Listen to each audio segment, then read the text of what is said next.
នៅក្នុងដំណើរជីវិតដ៏វែងឆ្ងាយនេះយើងម្នាក់តែងតែរត់ប្រណាំង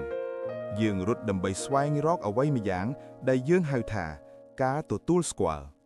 ហើយយើងតែងតែមានការយល់ច្រឡំមួយយ៉ាងធំចំពោះការទំនាក់ទំនង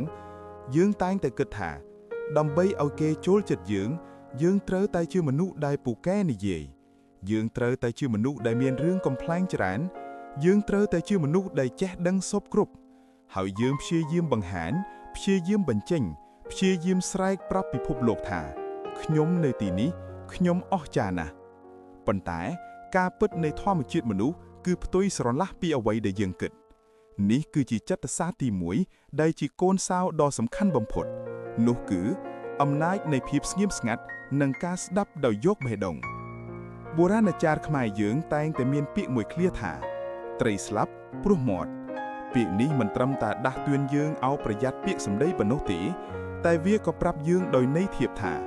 អ្នកដែលរស់រានមានជីវិតនិងអ្នកដែលគេស្រឡាញ់គឺជាអ្នកដែលចេះប្រើប្រាស់ត្រចៀកច្រើនជាងប្រើមាត់សូមស្រមៃមើលទៅកាន់មហាសមុទ្រដ៏ធំល្វឹងល្វើយហេតុអ្វីបានជាមហាសមុទ្រអាចក្លាយជាស្ដេចនៃទន្លេទាំងឡាយហេតុអ្វីបានជាទន្លេតូចធំរាប់រយហូរចូលទៅក្នុងមហាសមុទ្រចម្លើយគឺសាមញ្ញណាស់ព្រោះមហាសមុទ្រដាក់ខ្លួននៅទាបជាងទន្លេវាបើកដៃទទួលយកទឹកពីគ្រប់ទិសទីដោយមិនប្រកែកដោយមិនរើសអើងមនុស្សដែលពូកែស្ដាប់គឺប្រៀបបាននឹងមហាសមុទ្រដូច្នោះដែរពួកគេដាក់ខ្លួនទាបដើម្បីទទួលយកអារម្មណ៍និងរឿងរ៉ាវរបស់អ្នកដទៃហើយនេះហើយគឺជាមន្តស្នេហ៍ដែលមិនអាចកាត់ថ្លៃបានមានរឿងនិទានមួយអំពីព្រះរាជាដ៏មានអំណាចមួយអង្គព្រះអង្គមានអ្វីគ្រប់គ្នាប៉ុន្តែព្រះអង្គតែងតែមានអារម្មណ៍ឯកោថ្ងៃមួយព្រះអង្គបានក្លែងខ្លួនជាជនសាមញ្ញហើយបានទៅជួបនឹងតាចាស់ម្នាក់នៅជាដែនតាចាស់នោះមិនបាននិយាយអ្វីច្រើនទេគាត់គ្រាន់តែដាំតែចាក់តែជូនព្រះរាជាហើយអង្គុយស្ដាប់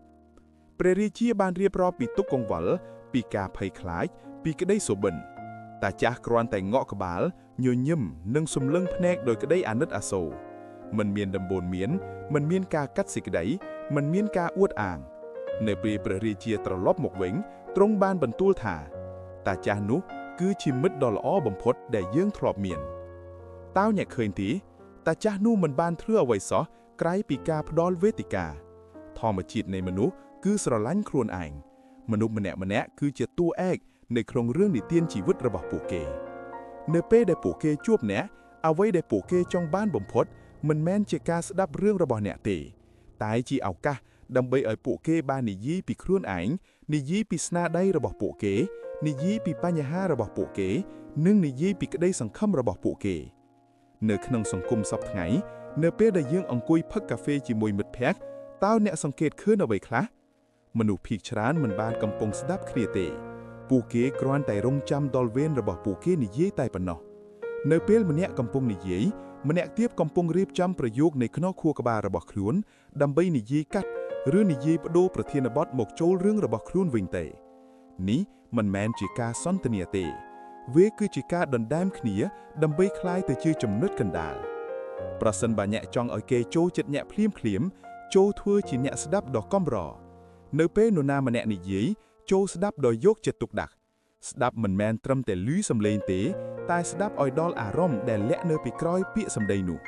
ស្ដាប់ដូចជាពាក្យសម្ដីរបស់គេជារឿងដែលសំខាន់បំផុតនៃលោកនៅពេលអ្នកធ្វើបែបនេះខួរក្បាលរបស់ពួកគេនឹងបញ្ចេញសារធាតុគីមីម្យ៉ាងឈ្មោះថាដូប៉ាមីនវាគឺសារធាតុនៃក្តីសុខសារធាតុនៃការពេញចិត្តពួកគេនឹងមានអារម្មណ៍ថាខ្លួនឯងមានតម្លៃខ្លួនឯងត្រូវបានគេយល់ចិត្តហើយដោយមិនដឹងខ្លួនពួកគេនឹងផ្សារភ្ជាប់ក្តីសុខនោះមកជាមួយនឹងរូបភាពរបស់អ្នកពួកគេនឹងគិតថានៅក្បែរអ្នកខ្ញុំមានអារម្មណ៍ល្អណាស់ទាំងដែលអ្នកស្ទើរតែមិនបាននិយាយអ្វីសោះនេះហើយគឺជាសិល្បៈនៃការឈ្នះចិត្តដោយមិនបាច់ប្រយុទ្ធចូលចងចាំថាព្រះបង្កើតមនុស្សមកឲ្យមានត្រចៀកពីរនិងមានមាត់តែមួយនេះគឺដើម្បីឲ្យយើងស្ដាប់ឲ្យបានច្រើនជាងការនិយាយដល់ទៅ2ដងដូច្នេះនៅក្នុងជំហានទី1នេះមេសកម្មរបស់អ្នកគឺសាមញ្ញណាស់នៅពេលជួបនរណាម្នាក់ចូលបិទមាត់របស់អ្នកនិងបើកបេះដូងរបស់អ្នកប្រើសំណួរថាហេតុអ្វីនិងយ៉ាងម៉េចដែរដើម្បីជីកកកាយរឿងរ៉ាវរបស់គេធ្វើ ធ្វើខ្លួនឲ្យដូចជាកែវទឹកដែលទំទេដែលរងចាំទទួលទឹកពីគេ